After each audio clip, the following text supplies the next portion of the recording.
So, they always say that if you work really hard and you pull yourself up by your bootstraps and you can make this happen. And then one day I turn on the television and I say, Aunt Becky paid for the Olsen twins to go to Harvard or something, or school. Aunt Becky, she did that from Full House. She got some deep pockets. Aunt Becky, $500,000 deep. Yeah, at first when I said Becky, I was thinking Becky with the good hair. Beyonce was talking about Jay-Z when he was cheating, but no, it wasn't that Becky. Okay, it wasn't that Becky. It wasn't for the culture Becky. It was for the vulture Becky. So what we're talking about is the scandal that's rocking the nation. College admission scandal. Buying your way into college. Is that a surprise? Yeah. Is that really a surprise? Why are everyone so outraged and offended? I'm like, hold on a second. You mean to tell me people have been buying their way into college? What? Shocker. This is the reason why I don't give a fuck about a lot of things. People act so crazy when these news events happen. It's like, this shit's been happening for so long. What makes it any different? A matter of fact, now we can talk to each other instantaneously on social media. Yeah. Now it's different. It's like hold on a second. So the college admission scandal. Basically, I guess what they're saying is that it erodes the meritocracy of college itself. That you get in. I don't want to gag right now. Even though we know damn well that there are football players who do not belong in any college, who can't read or write, but they put them through there and give them that diploma. So I've kind of felt like this for a while. I felt like the American education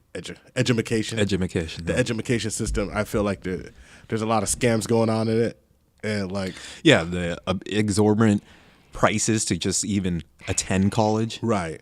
I mean, and most of the time when you get your degree, what the hell are you going to do with it? I mean, this is a fact. I went to Northridge State. Northridge. And I went in for sociology. First, criminology. That's why I got my community college thing in. But then I went for sociology, and I like psychology, social psychology. I was like, you know what?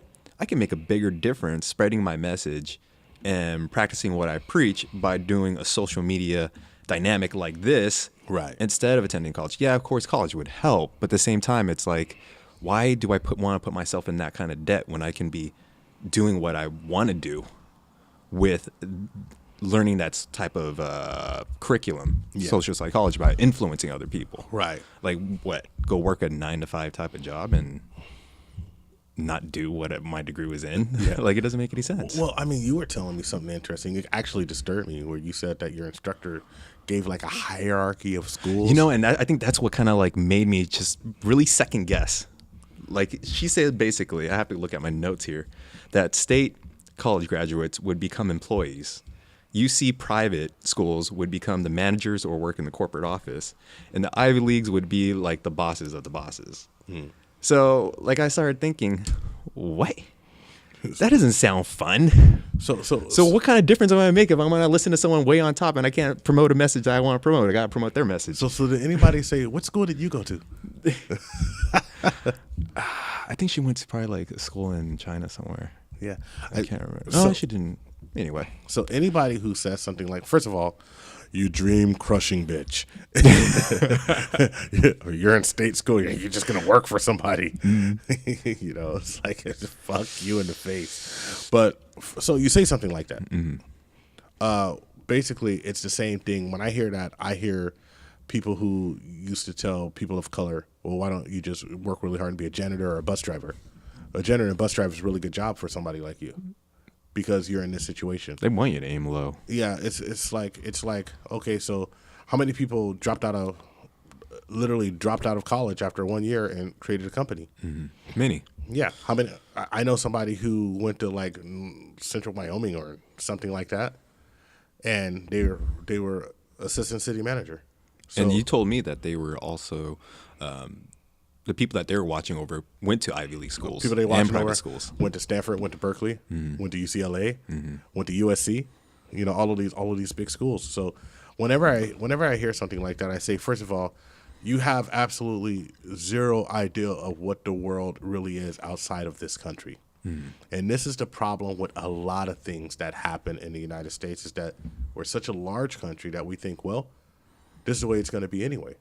But then, so you turn around on one side of your mouth, you say this is a global economy, and we must be able to adapt to every place all over the world. But then you turn around on the other side of your mouth and you say, but this is all it is because we live in America. Well, that doesn't make sense. Because I'm telling you, especially places where if you just qualify, like France, you qualify for school and you get in and it doesn't cost that much money. Canada, it doesn't cost that much money to go to school. I know somebody from Canada who comes down and they're engineering Facebook. That sounds like such a better way of having people go to college and wanting to go to college to learn instead of putting themselves in debt. So that kind of brings me to a point is the way our system is, you buy yourself into college. Yeah. You have to buy yourself into college. I mean, because either you're going to go into debt and you're going to have a second mortgage when you get out. I mean, what an amazing thing to do. I was listening to a libertarian person who was running for governor of New York. And I thought to myself, we have to do something to help people get an education if they want it. I personally think that we should really enforce, like we need a lot of tradesmen. I'm talking about $100,000, $150,000 a year career. I know electricians who make $47 an hour.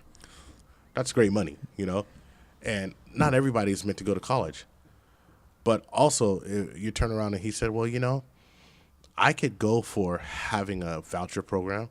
I could go for having something that can help people pay for college. But there has to be a limit on how much it costs sooner or later. We have to do something market-wise that limits how much it costs. And by making a loan available to everybody, it's going to drive up emissions. Getting back to this subject. You know what? It's fine because I think we've built enough content for a new episode. Yeah. Or a new topic is that this kind of leads back into the whole Andrew Yang and AI thing. Because I love it. Because when we do, all right, people are going to college, they're getting these degrees, but eventually how many of these degrees will be obsolete? And what if they're obsolete in like a decade? And now when they're obsolete in a decade, how many people will be in debt? And where will the economy be at that time? Exactly. This is the things that I've been thinking about, the whole universal basic income, and not so much of the outcome of giving everybody money, but the setup and the analysis that says, why would you say this is necessary? If you're an economist and you've created all these businesses and you're an entrepreneur, why would you say this is necessary? Well, if somebody, you got to look at it two different ways. If this person doesn't want he doesn't want a socialist. He said, I don't want socialism. I don't want, everybody to own everything and take, but something's coming so bad that we got to do something. So let's just say that you got a degree in, let's use radiology. And let's just say all the radiologists are out of work. How many people of that is in a country that's in the radiology department on every hospital? It's a good amount. It's a good amount, right? Okay, well, let's just say, all right, well, radiology is not a big deal. We can deal with that. Well, what about truck drivers? All right, we talked about truck drivers before, but we didn't talk about the logistics part of the truck driver. I'm a logistics manager. I've been a logistics manager before. What if that's not necessary anymore? So you're looking at my job, a job that, people who are college educated have. Those are no good no more. Because everything would be so automated with algorithms that you do away with a lot of operational type of a lot of operations in general management. Matter of fact, operations manager will probably cease to exist. What if that's in 20 years? Because I don't think that that's something that you can do instantly, but soon as it's gonna happen quick. Well, because once the technology is there. And as Americans, we love technology. We love it. So as much as everyone wants us to have these jobs that, like the old days, it's going to be gone because our love of technology will make those jobs completely gone, or at least adapted for AI uses. Right. So when you turn around and you look at this, and of course we talked about college and we went right into this, and we said, imagine the shock and horror of spending $2.5 million to buy your kid into this Ivy League school. The kid goes through it, and in 5 years, their degree is obsolete because of AI. This is the real story here. The real story is, where are we going as a nation, and what kind of nation are we going to have? I say this all the time, and I've been telling people, and people just look at me like I'm an idiot. But I'm like, we only see like 2 or 3 versions of the future. We only can think of 2 or 3 versions of the future, and neither version of the future is it exactly that you see. And of course, we're fed things through pictures and movies and things like that. There's never a version of the future where we're just moved along and we're just doing what we're doing. There's like a version of the future where it's like Star Trek, and I use this because I'm a science fiction nerd, where like people don't really have money and they go to a replicator for their food because AI has taken over that. And, they pilot a starship and they make decisions, but the computer basically does the flying. They just tell the computer to go left or right. But I mean, that's what caused the accident with the 787s? 737. 737s? Yes. Because the AI was attempting to do a calculation and overrode the pilots from what It overrode the pilots. Or third hand. And it caused a nosedive, right? Caused a nosedive, yeah. That's Ethiopia Air. And that's the most used airplane in the world. 737 is most used type of airplane in the world. There's over, like Southwest has over like hundreds of flights being lost every day because they fly exclusively 737. So the MAX 8 and the MAX 9s. But just going back to that, what portion of the future? Is it the Star Trek portion of the future where people are fairly happy and there's conflict, but people get along, and we're so adjusted that somebody with pointy ears walks through and we're just like, oh, that's just Spock. I wish they were hot too. I hope they're hot. If that were the case, be like, all right. I want me some. I want me some green booty.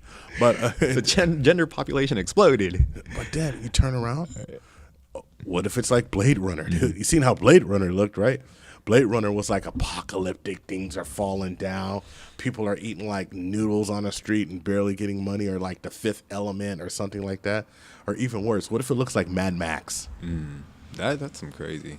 So I think that this whole AI thing goes to, and what type of future are we going to have?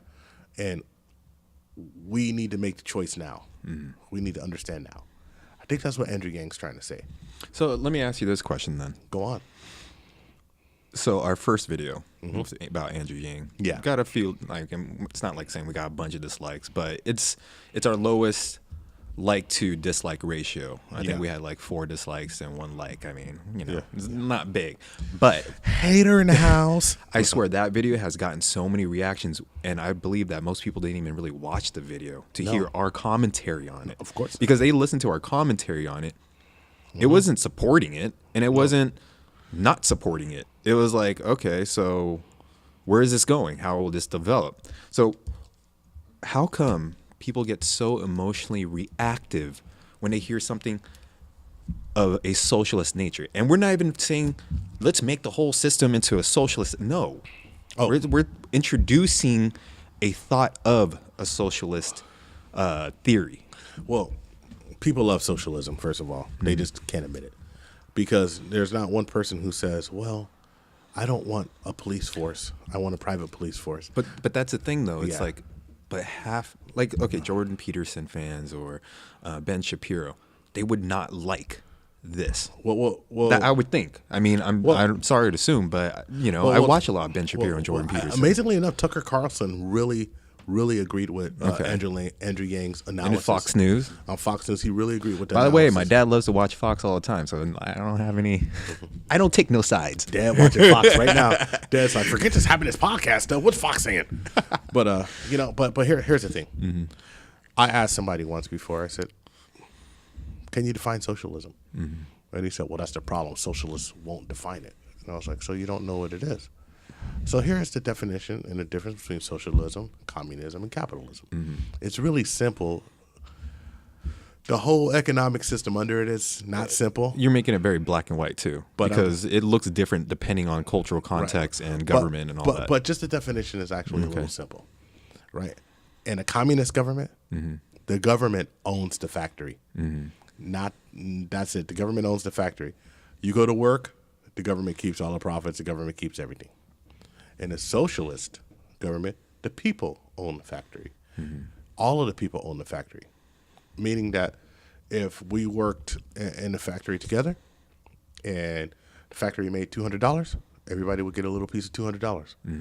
People don't like this because we always know it's going to be some lazy bastard who ain't going to be working hard. Who's going to get the same portion as a guy who's busting his ass by nature, right? So that's why people, but there's a very big difference between the government owning it and the people owning it. There's a very big difference between communism and socialism. I don't care what anyone says. I mean, I'm just talking about what it's supposed to be, not what it turns into. Capitalism. The major stakeholder owns the company. And they get the profits. And the only way that they keep the company going is if they share enough of the profits that they see fit, which is always going to be vastly smaller with the people to keep them working. But they also can't overpay the people because the people will quit and start their own company and be their competition. So basically, to sum it up, there's drawbacks to each system. Every system. And there's benefits to each system.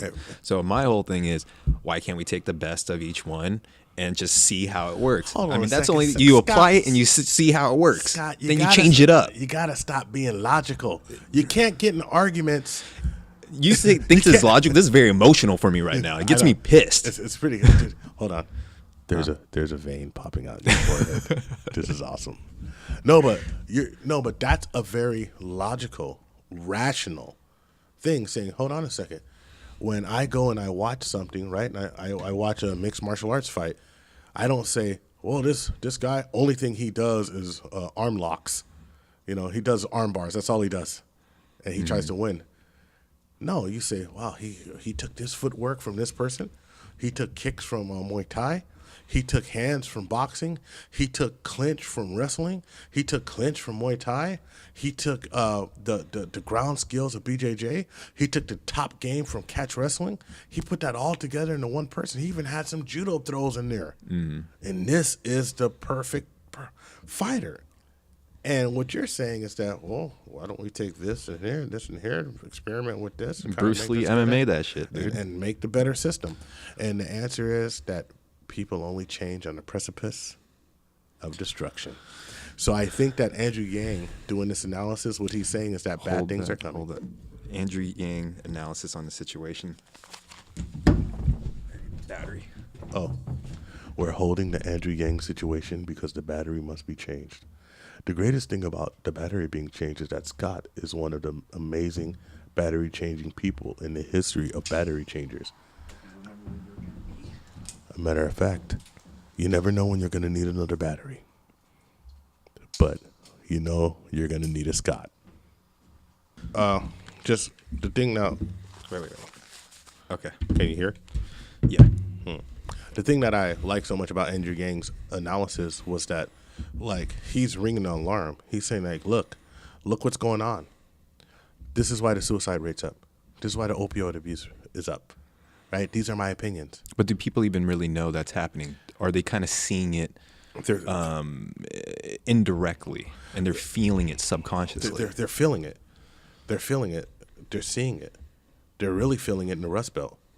They're feeling it in Pennsylvania, where all of the coal jobs are automated, and that out of those people, 50, Detroit, where the auto jobs, out of those people who lost their jobs, 50% went on disability, and something like the other 40 something percent just stopped looking for a job, and then the 10% went back to work. And so we're looking at an industry and saying, well, hold on, 10% is going to go back to work. And what Andrew Yang's saying is, like, if they're going to go on permanent disability anyway, it costs less to do this. It's a cost-saving measure, because permanent disability is going to be based off of, you get Social Security early, you get this early. Social Security system can handle that. So, like, if we lost in the next 15 years, 30% of our youth working force, let's say it's, like, not even as bad as we think, because I'm thinking 50% always. Let's say it's 30%. Optimistic. Social Security can't put half of those people on disability. So that's where actually the question I was going to ask you: what's going to happen with everyone that's college educated or has gone to a technical school? Well, we know this. Will the same thing happen? Will that pattern show up to on itself? It could, because these are things that we don't know. Not exactly the same thing, though. I do think that our fundamental way of life is going to change drastically within the next 20 years. And it's going to be a tough change. You know, and I never thought I would see it in my lifetime. I never thought that I would say I'm going to see it in my lifetime. If you asked me at 20 years old, I would be like, no. Johnny Five ain't gonna be working here. Johnny Five is not alive. You know, this is not Short Circuit. El DeBarge is not making the soundtrack to this. You know, but look at all that's happened in the world. You know what I mean? The world is different. So then what is the value of a degree? I mean, people buying their way into college Well, or putting themselves in a debt to college. Well, people have brought into that because we pushed that narrative on them so hard. Dude, the biggest thing that my dad, if I talked to my dad right now, if he was able to have a real conversation with me, the biggest thing that he would say is, well, you know, you should probably just, it's tough out here. You got to go and get some more degrees. Because that's what they told the old people. Paradigm. I mean, it's becoming outdated. Yeah, and you know, or he would say, go get your old degree or go work for the city, get a good retirement. But even though cities are making it now that like some city employees they're retiring at 72 years old, that's not retirement. You retire just to die. You know, it's not like the good old days where if you're working in the 60s and at 55 or 60 you're done. That doesn't exist anymore. So there's going to have to be a fundamental difference in the way that we value what work is actually done. And that's the biggest message that Mr. Gang has. So like I said, I'm not so much sold on giving everyone $1,000 or $1,500 or $2,000 or whatever it's going to be. I'm not so sold on that. What I'm sold on with him is that his analysis is spot on. And that how we value what people are doing is going to have to change if 50% or 30% of the workforce is not working. We're going to have to value other things highly. You know? Okay, so everything, I foresee they attempt to fix this problem on an individual per citizen basis. What they should focus on is from the top up and change the old ways of doing things, even how we approach economics. I don't have any solutions or anything, no. But that's really the only way. Yeah. Or one of the primary ways. Well, I think Andrew Yang came to the idea and says, there is no solution. So let's tax these companies that are going to automate everything, you know, and they're going to have to give people money. Or, you know, like, here's one thing that I've always said. There better be a social floor. There's plenty of examples in history when there's not a social floor. There's the French Revolution, Bastille Day, let them eat cake. There's a lot. You cannot be eating a pork smorgasbord by starving people, because there's only 10 of you eating the smorgasbord, you know, or the lamb smorgasbord or whatever. All right, so then and there's 7,000 starving people. They're gonna go get your food. So then who does the responsibility lay on? The government or these corporations? Well, I think or it's both. I think it has to be everybody, right? So, like, if you said, does the government lay on it? Well, the government's gonna say. The government's whole job is status quo. The government's whole job is to keep government going exactly the way it is, so people in government can keep making money exactly the way they have, so people can get lobby just the way they have and get money. Okay, you're getting me worked up thinking about these things right now. Okay, calm down. The vein is popping out again. I started thinking about congressmen, lifetime terms, giving themselves raises. Like, you're getting me kind of worked up right now. The government's job is to continue on, right? So whenever you have somebody come out from the outside and say, we got to change government, it's crazy. It's crazy. It's just like when there's a libertarian libertarian candidate who was running, and he was saying really crazy stuff like, you know, and this was crazy in 2016. He's like, I would just make marijuana legal. He's like, I'd probably make all drugs legal because it's not like if heroin was legal, you go do heroin tomorrow. You know, he's like, we're spending money on stuff that we can't stop anyway. That doesn't make sense. He's like, you don't spend money on, you don't go to the ocean and take a bucket and try to shovel the water out, right? You move away from the ocean. So that was one thing. Whenever somebody says something crazy, it's chaos. But we would never talk about this unless this person said that. And I'm not even focusing yet on the solution. I'm focusing on the analysis, because the analysis is deep. The analysis is really deep. So your answer, whose problem it is, if the government tries to retrain people, they have a 19% success rate at retraining people and them getting another job and doing something. Plus, what if the government retrains them for some shit that's going to be automated? Automated, yeah. So I think that's probably not the solution. I think that a lot of people, there's a lot of things that can't be automated, that are really difficult to automate. That even the experts say, man, it's going to be a while before we just have robots building houses, before we have robots doing plumbing. You know, a lot of people like that. You know, I had misspoke before, and I put the update on the. I pinned the comment. Yeah, I saw that. Saying I because should have seen that. Huh? I was like, I saw that. Well, yeah, I'm on the channel. Thank you for paying attention. But out of all of those industries that we really talked about, the only industry that really will have a hard time really automating is hospitality. Because when you go places, even though like Airbnb, there will always be a certain amount of people who just don't want to like go on the app and go into some place. There'll always be a certain amount of people that like, I want my food delivered to me. I want a concierge. I want to talk to someone. I want to do this. I want someone to do Human stuff for me. interaction is still going to be paramount and key. However, if so many people are out of work, then that industry is going to shrink. Which would affect the economics again. Would affect the economy because there's not money going back into the economy. Well, I think the biggest thing that I've come to realizing this with Andrew Yang, and it's the last thing I want to say about this right now because I'm in the middle of doing a ton of research. The biggest thing that I really came to the conclusion, and I started looking into this 5 months ago when we did the video, right? Because I didn't know a lot about it. I had an opinion. And then, luckily for me, Andrew Yang made a ton of appearances. And the people who he was pulling from a lot of libertarian. Andrew Yang, please come on our podcast. man, I would break dance. But he pulled from some libertarian, which I do have a libertarian leaning, libertarian economics, saying that like even they would say like it's something that you may have to do, right? The only thing that I know here is that the nature of our economic system, or what we consider our economic system, the very nature of it will change drastically if this happens. No way about it, because our economic system has been based off of fallacies that there will always be enough cake, that it's always going to grow. And what we're saying now is that it's going to grow, but grow in a way that everyone's not going to be able to take advantage of. So like we've always said, a rising tide raises all boats, but this tide's not going to raise, but this tide's going to leave boats behind. Matter of fact, this tide's a tsunami. Yeah, I was going to say that. Right. So that's the biggest thing. I welcome anybody's comment on it. We've had some really great comments on it.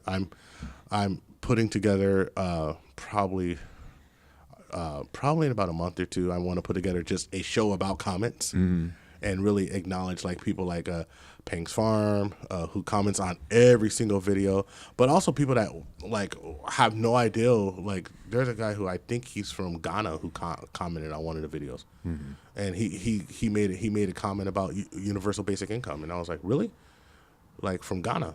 And so I don't know if I'm gonna reach out to the person. I don't even have his name in front of me because I don't have my computer, but I'm gonna try to figure out, is he just a transplant? Maybe he was just in Ghana. And try to follow up on it. We want to be reached out to every platform, to our Facebook page on the Happiness Podcast, and to our Instagram page, the podcast _happiness at Instagram, and just reach out to us and leave comments and let us know what's up. This is our core competency. We're really going to dive deep into this. Right on. That's it. I leave the last word to Scotty. Well, I mean, this was supposed to be about Laurie Loughlin and Felicity Huffman, but then it turned into a AI Yangdom. But I kind of liked it. This is true. It's because it leads into this. It's True Happiness Podcast and format. I still dislike that Instagram name. Podcast _happiness? Yeah. Somebody actually had Well, a tip podcast. Just a tip? THP _podcast. We didn't have tip then. But now we do. Well, podcast happiness. People are going to go on the podcast and be like, oh, are these guys talking about happy things? We're talking about AI taking over the world. Yeah, but I mean, we also talk about psychedelics and Instagram models, and we talk about everything. I guess. Every single thing. I guess that Fitness, works. Brittany Dawn, Cheeto face. I didn't say that. No, somebody. Well, no. You just think about her. She's eating a bunch of Cheetos. Anyway. All right.